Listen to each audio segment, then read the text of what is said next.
Conakry, 20 avril 2016 au sommaire, la délivrance de la carte d'identité nationale. L'opération sera bientôt lancée. Le Premier ministre, chef du gouvernement, a rencontré ce mercredi les responsables concernés.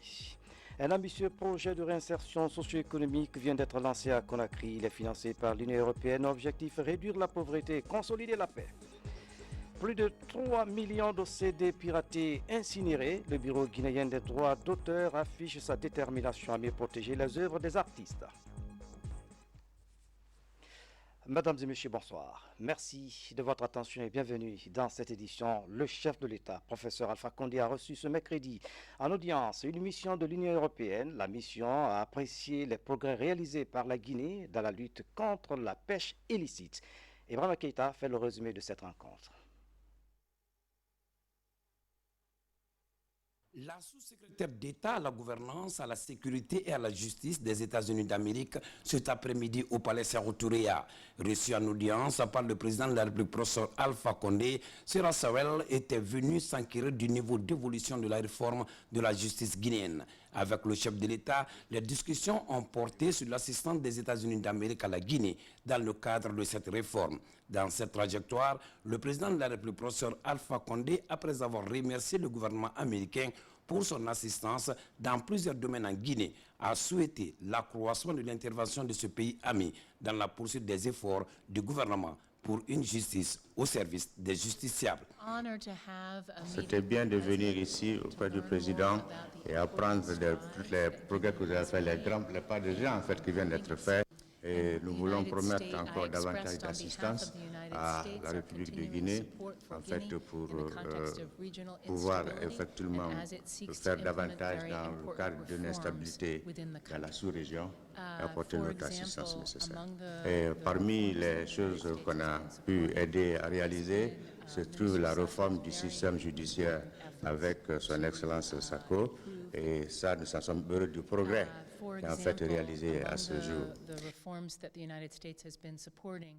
Les mutilations génitales féminines et les violences faites aux femmes ont été aussi évoquées pendant cette rencontre. J'ai également apprécié sa prise de position contre les mutilations sexuelles des femmes et ainsi que les mariages précoces et les violences contre les femmes. Donc c'était des échanges très fructueux qui nous ont aidé à confirmer, à consolider davantage les liens d'amitié qu'il y a entre la Guinée et les États-Unis.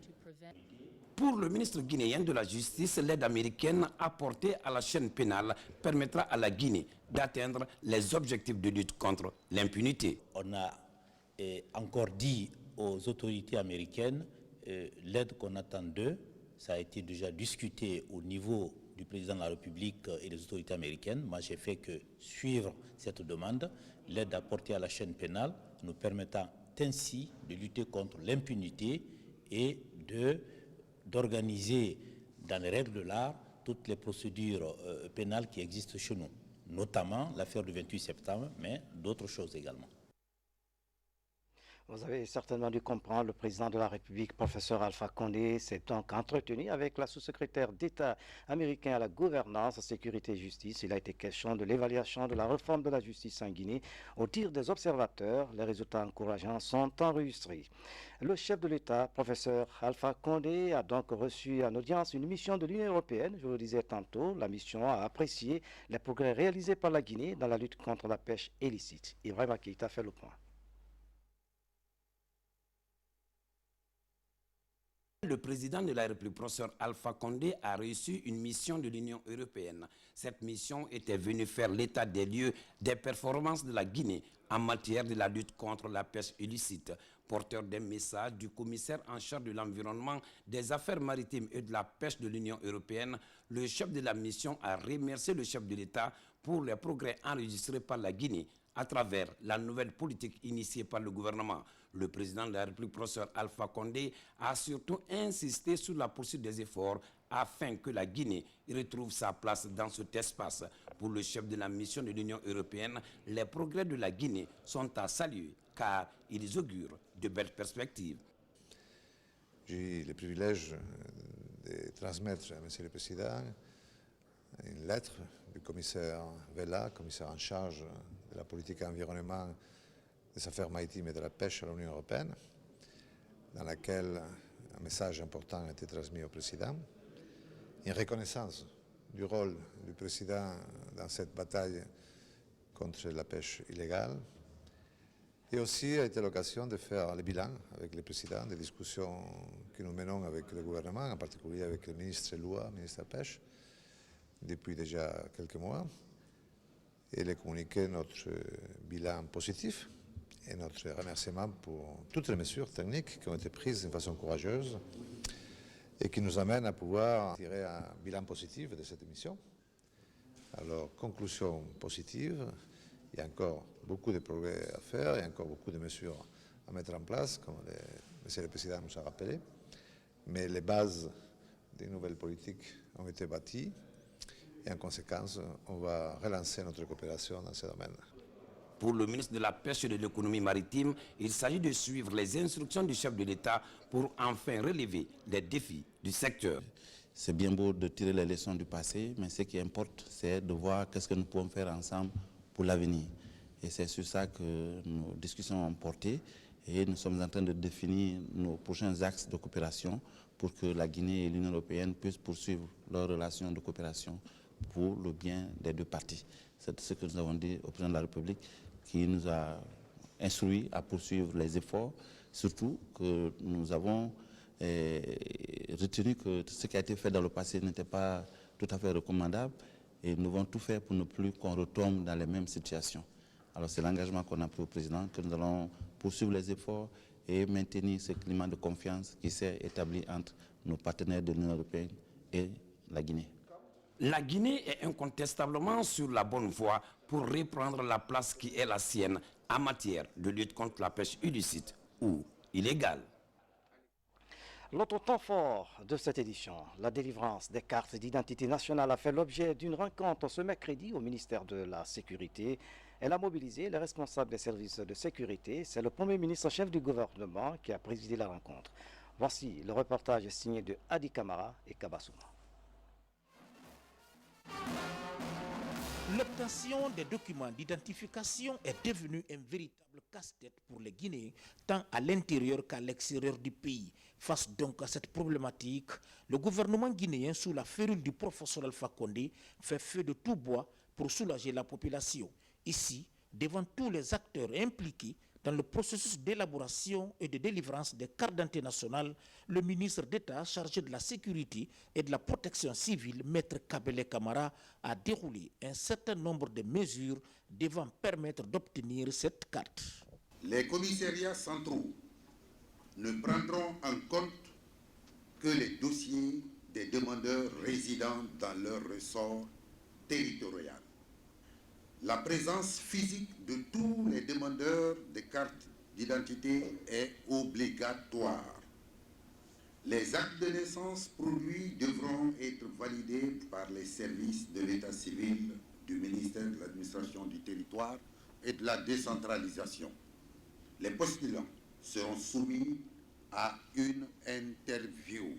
L'obtention d'un document d'identification est un droit civique et sécuriser les conditions d'obtention de ces documents est un devoir pour l'État. C'est pourquoi le Premier ministre Mamadi Youla passe par la sensibilisation des acteurs pour répondre aux attentes de la population.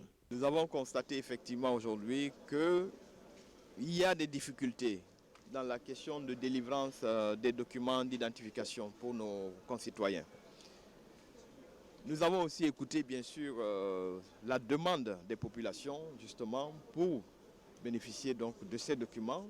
Le fait de bénéficier de c'est un droit pour les populations, pour les citoyens. Nous avons mis en place des mesures transitoires, c'est-à-dire pour répondre immédiatement à la demande, pour permettre à nos citoyens qui sont aujourd'hui sans documents, certains dont les cartes sont arrivées à expiration, d'autres qui ont peut-être tout simplement perdu leurs documents, ou alors d'autres qui arrivent à un moment où ils ont besoin de ces documents, ne peuvent pas les avoir depuis un moment. Nous avons initié une démarche transitoire consistant à délivrer donc les anciennes cartes pendant une période transitoire, le temps de travailler sur des mesures un peu plus pérennes à long terme.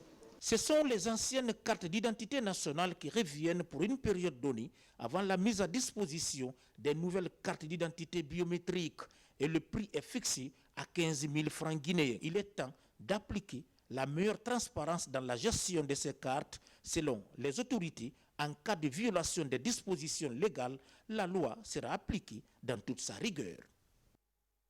La première dame de la République, Aya Yene Kondé, a pris part à la conférence sur la lutte contre le cancer en Turquie, une rencontre au cours de laquelle un plaidoyer a été formulé auprès de l'OCI pour son implication dans la mobilisation des fonds. Voici le compte-rendu de Ali Badara Kondé. En marge du sommet de la conférence islamique OCI tenue en Istanbul, les premières dames venues d'Afrique, du Moyen-Orient, de la Méditerranée, ainsi que la princesse de Jordanie ont pris part à cette conférence sur la lutte contre le cancer. Elle est organisée par la première dame turque. À l'entame de la rencontre, le ministre turc de la Santé est revenu sur les efforts fournis par son gouvernement dans la lutte contre le cancer, le tabagisme, l'obésité et la bonne alimentation instaurée dans les cantines scolaires. De nos jours, la Turquie est parvenue à dépister 5 millions de personnes. En plus, 197 centres de formation de détection de cancer ont été créés. Selon les spécialistes, environ 5600 cas de cancer surviennent chaque année à travers le monde. À l'issue de la rencontre, un plaidoyer a été formulé auprès de l'OCI pour son implication dans la mobilisation de fonds pour aider les autres pays à avoir accès aux mêmes soins de qualité. L'Union européenne va financer les études du projet Conakry Vision 2040. Ce projet englobe les préfectures de Koya, Dubreka, Forcaria et Kindia. Les premiers résultats du cabinet Louis Berger a été présenté aux principaux acteurs de ce projet à Conakry. Il sera question de concevoir un schéma directeur Conakry Vision 2040. Les précisions dans ce reportage de Saamara Samartin. Le Grand Conakry Vision 2040, un projet du gouvernement guinéen à travers le ministère de la Ville et de l'Aménagement du Territoire. Il vise l'amélioration des infrastructures portuaires, des transports, des canaux d'assainissement, d'énergie, du tourisme, de l'habitat et de l'environnement de la ville de Conakry, ainsi que de ses zones d'influence proches. Ces zones sont les préfectures de Koya, Dubreka, Forcaria et de Kindia. Pour faire de ces villes des agglomérations compétitives et durables, une étude se réalise afin d'élaborer un document d'orientation qui prend en compte toutes les préoccupations des secteurs concernés. Quand l'État se dote d'outils clairs et cohérents, ça attire aussi les investisseurs, ça attire aussi toute la communauté des investisseurs internationaux qui se disent que le pays sait vraiment où il va. Il y a une réflexion construite, technique, et c'est vraiment la volonté des ministères ici. Dans les différentes villes du pays, les professionnels du secteur de l'habitat constatent un étalement urbain qui s'accélère sur un territoire non aménagé et toujours dans l'horizontalité, non en hauteur, ce qui a motivé l'Union européenne à financer ce projet. Il a été décidé et identifié que le développement urbain et l'assainissement constituaient une priorité sur laquelle l'Union européenne pouvait intervenir. Dans ce contexte, une allocation financière a été mise de côté par l'Union européenne pour pouvoir contribuer à ce développement très important pour la Guinée. Si nous partageons cette étude déjà diagnostique avec les collectivités comme elles sont invitées, avec toutes les parties prenantes, chacun devrait comprendre qu'il ne serait plus acceptable de laisser installer les gens pêle-mêle dans nos villes ou autour de nos villes sans autorisation préalable de l'administration spécialisée dans le cadre de la délivrance des autorisations de construire, des autorisations de s'installer. Une des problématiques, la question des logements sociaux et l'autoconstruction. Pour gagner ces paris, les professionnels optent désormais pour une urbanisation structurée, une maîtrise parfaite des flux des populations et le respect des différents schémas directeurs qui réglementent l'occupation du foncier en Guinée. Autre méga-projet, présentation de l'étude de faisabilité du projet d'interconnexion ferroviaire Conakry-Kankan-Bamako, exécuté par un consortium chinois. Les travaux vont coûter 8 milliards de dollars. Ce méga-projet va aider la Guinée à positionner le port autonome de Conakry comme terminal de transit pour le Mali. Le reportage de Fodé Camara dans nos prochaines éditions d'information. Les acteurs de l'environnement échangent sur la mise en place d'un système d'allocation des ressources du Fonds mondial de l'environnement, 6e phase. Cette rencontre devrait aboutir à l'élaboration des projets bancables susceptibles d'être financés par le FEM. Ablaye Diallo sur les travaux. La protection de l'environnement est l'un des défis majeurs qui s'impose à la Guinée, particulièrement aux professionnels du secteur. Le constat démontre que le réchauffement climatique gagne du terrain. Un phénomène surtout encouragé par la déforestation et les feux de brousse. Pour minimiser les efforts nuisibles du phénomène, les environnementalistes échangent sur la mise en place d'un projet qui va intégrer les préoccupations du Fonds pour l'environnement mondial, FEM, en termes de mobilisation des ressources. Au fait, il y a un avantage dans ce cycle 6, c'est que lorsque la gestion durable des forêts devient une composante de l'idée de projet retenu, notre subvention qui est de 7,9 millions $, chaque $2 nous rapportera $1 supplémentaire.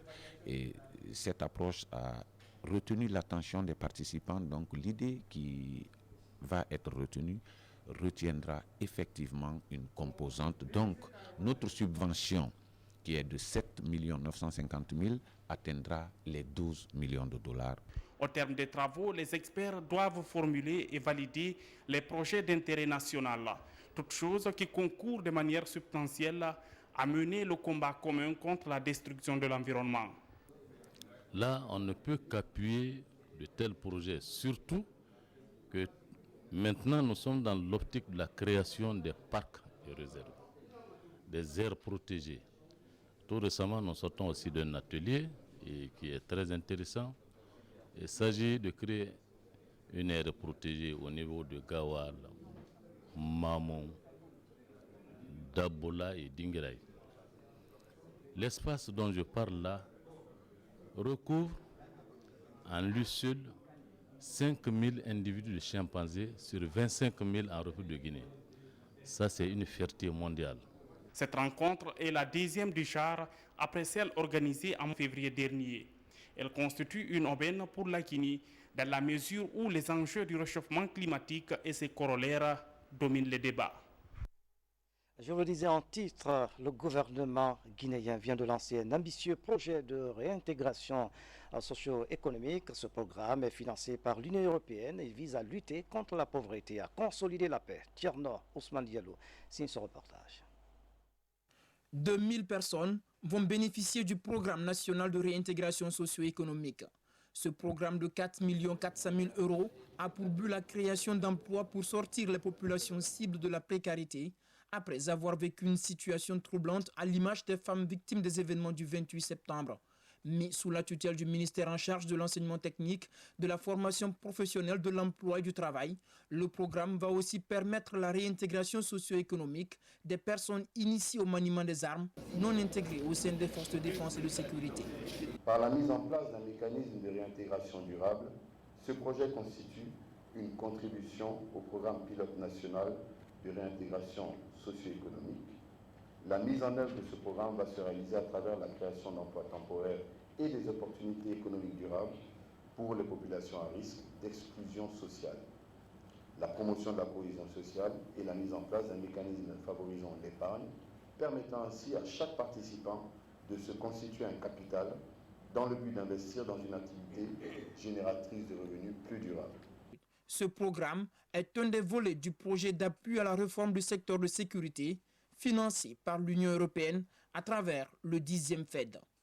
Le but de ce projet, c'est d'appuyer la réintégration socio-économique des populations vulnérables et des jeunes à risque, avec une attention particulière aux victimes des violations des droits de l'homme et des femmes victimes des violations.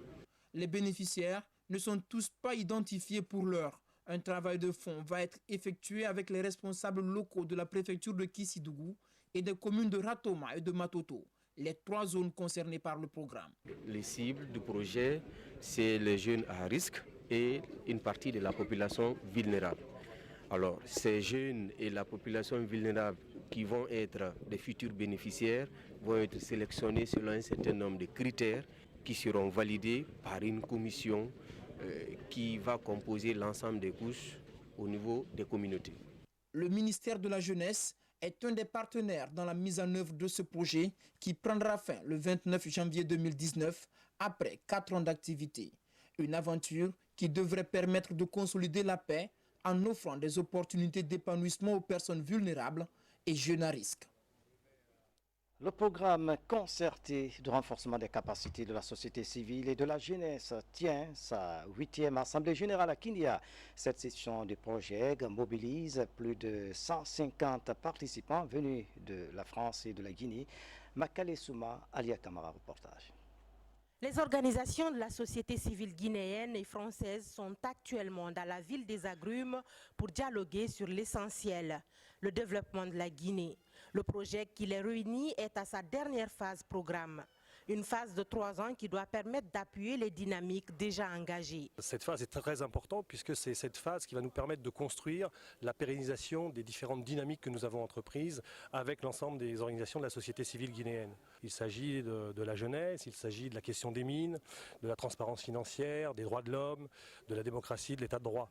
Les dynamiques construites vont être accompagnées pendant cette dernière phase, mais les acteurs devront apprendre à travailler avec d'autres acteurs ou tout simplement seuls. Tout ce travail d'investissement doit permettre à ce que les organisations de la société civile puissent avoir les outils en main de façon à pouvoir continuer leur travail d'une part, à mobiliser d'autres financements, et pourquoi pas des financements publics guinéens, de façon à continuer à être renforcés. La concertation pluri-acteurs est primordiale pour relever les défis du développement. C'est pourquoi les acteurs de l'administration du territoire trouvent en la société civile un partenaire, surtout dans la relance du processus de décentralisation du pays. Il s'agit notamment d'aider la jeunesse, d'aider la société guinéenne dans ses différents compartiments pour une gouvernance, si vous voulez, citoyenne, en tout cas contrôlée, pour un état de droit, le respect des droits des uns et des autres, et renforcer les capacités, n'est-ce pas, des uns et des autres. La dernière phase programme 2016-2018 qui s'ouvre pour le projet devrait lui permettre de se concentrer sur l'accompagnement pour aller vers la pérennisation des acquis. Projet en action, un reportage signé de Makale Souma. Le 25e forum de Yalonki a pris fin à Farana, vous le savez déjà. Ce forum, au-delà des questions de développement, participe à la valorisation des richesses culturelles de la communauté Yalonki. Des modes de coiffure, vestimentaires et des pas de danse ont émerveillé les invités à ce forum. Notre reporter Ansoumane Toumani Kamara nous fait découvrir de quelques facettes de la culture du pays Yalonki. Images et commentaires.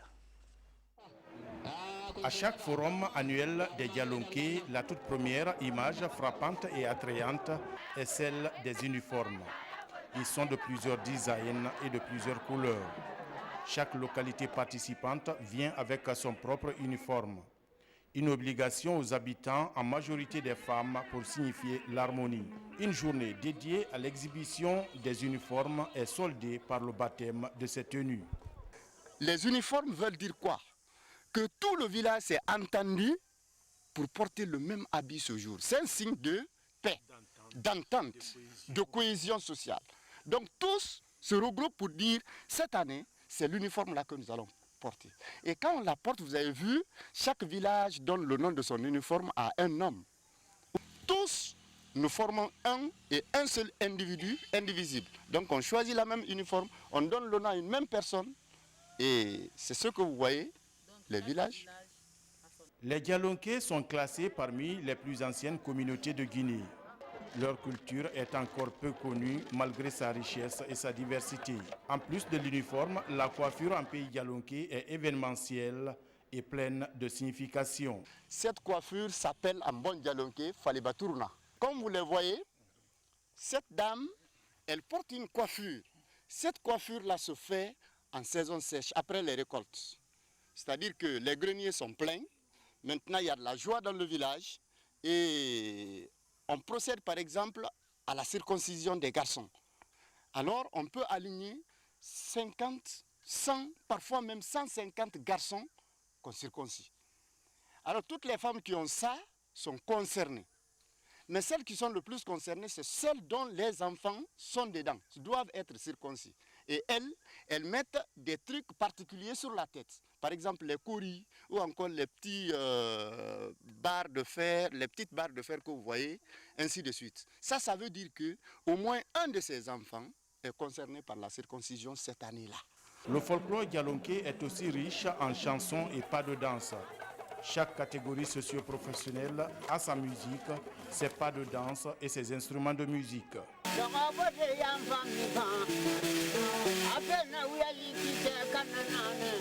Quand vous prenez la chasse, vous avez vu le matin les chasseurs défiler, c'est la culture de base du dialonké. Tous les villages dialonké ont été fondés, d'abord découverts et fondés par les chasseurs. Ce sont eux qui cherchent les bonnes terres, ce sont eux qui trouvent les bons emplacements. Et ce sont eux qui permettent l'installation des personnes dans ces localités. Donc, ça c'est un premier aspect. Deuxième aspect, c'est une culture qui ravitaille la population en protéines animales. Toutefois, ces riches et authentiques valeurs de la culture guinéenne ont du mal à se faire une place de choix sur la grande scène culturelle du pays. Ansoumane Toumani Kamara, merci pour ce reportage bien inspiré. Préoccupé par la propriété de la ville de Conakry, le gouverneur général Mathurin Bangoura convie les directeurs généraux des sociétés industrielles et commerciales, les sociétés de téléphonie mobile, les sociétés des jeux de loterie, les fabricants d'emballage et tous les opérateurs du secteur des eaux à une importante réunion demain jeudi à 10h dans la salle de conférence du gouvernorat de la ville de Conakry. Le bureau guinéen des droits d'auteur s'élève contre les pirates. Il a incinéré ce mercredi à Koya plus de 3 millions de CD contrefaits. L'opération s'est déroulée en présence de nombreux artistes guinéens. Jambo Kaba. La Guinée est reconnue par l'Organisation internationale des droits d'auteur comme un terrain fertile à la piraterie. Pour redorer le blason du pays, le bureau guinéen des droits d'auteur entre en guerre contre les pirates. Cette première opération musclée a permis de saisir plus de 3 millions de CD audio et vidéo portant des œuvres musicales. Les organismes de gestion collective ont un rôle spécial à jouer pour répondre aux conditions de vie parfois difficiles que peuvent connaître leurs membres. La cérémonie à laquelle vous prenez part ce mercredi 20 avril marque le début d'une vaste opération dénommée Opération Coup de poing, qui va couvrir toute l'année 2016, toujours dans le cadre de la saison culturelle et sportive.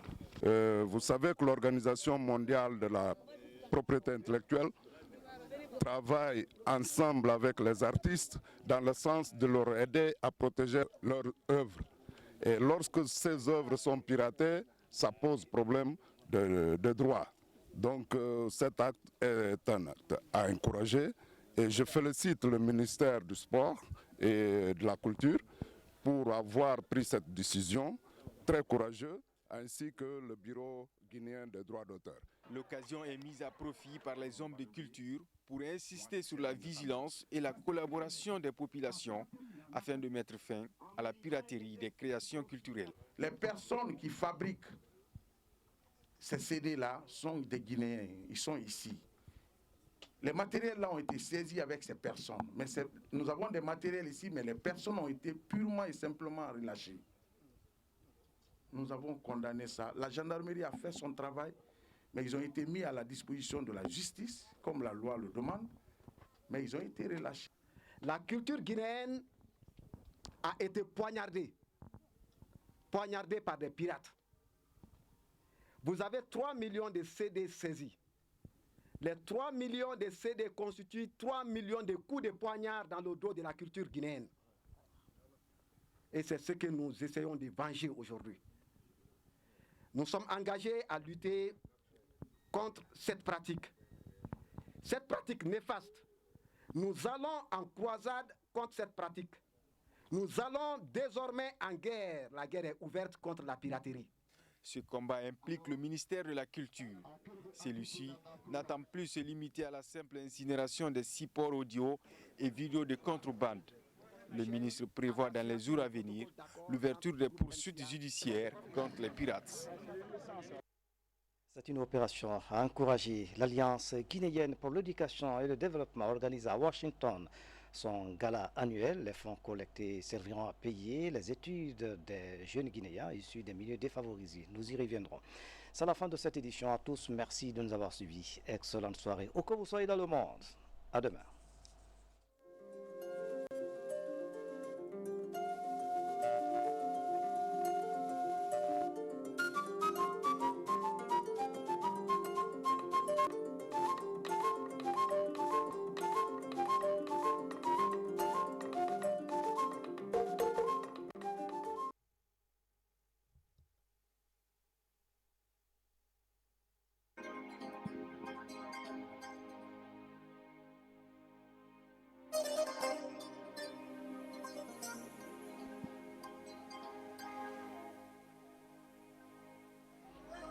Le livre dont je vais lire un extrait a été écrit par M. Alassane Chérif, qui est psychologue, clinicien et docteur en ethnologie clinique.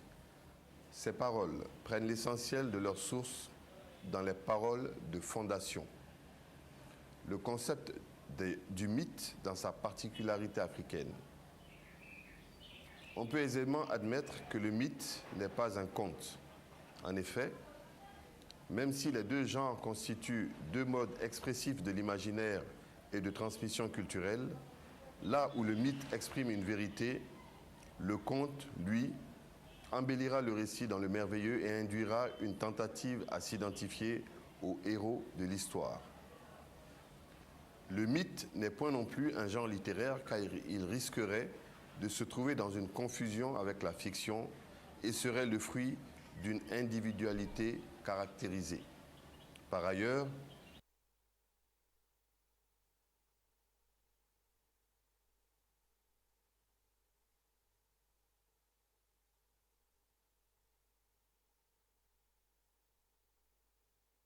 le mythe est donc un récit collectif transmis oralement de génération en génération. C'est une narration orale qui explique plusieurs versions de la même histoire. Les héros des récits mythiques sont généralement définissables par l'accomplissement d'actions qui font d'eux des modèles. Ils gardent ainsi une valeur symbolique.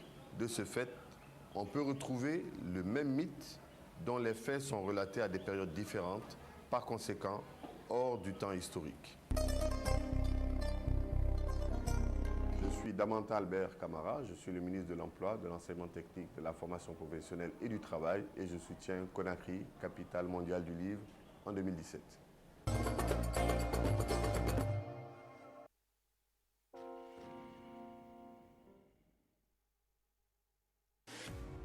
La marque TCL, leader mondial. Je vais vous lire le texte Agani Maba. Star des clims, TCL s'invite dans votre vie et celle de vos familles. À travers le monde, TCL a fait ses preuves et a su s'imposer comme une marque de confiance et une vraie référence. Avec TCL, passez des moments frais, des nuits fraîches et des instants apaisés. Chez Marifala, vous trouverez votre goût dans une gamme très variée de climatiseurs et de produits TCL, tous sous garantie constructeur. Pour les pièces de rechange, pas de souci, la Galerie Marifala dispose de toutes les pièces de rechange, d'un service après-vente et d'une assistance en ligne de qualité. Pour vos besoins en électroménager, rendez-vous donc à la Galerie Marifala ou dans l'une de nos agences. TCL, la marque de référence. Quel choc! Ah oui, ça c'est un vrai choc. Et Cellcom, chez Cellcom, la connexion Internet est à prix choc. Activez le forfait de votre choix pour une heure d'Internet choc à 1500 francs guinéens. Composez maintenant étoile 700 étoile 41 dièse.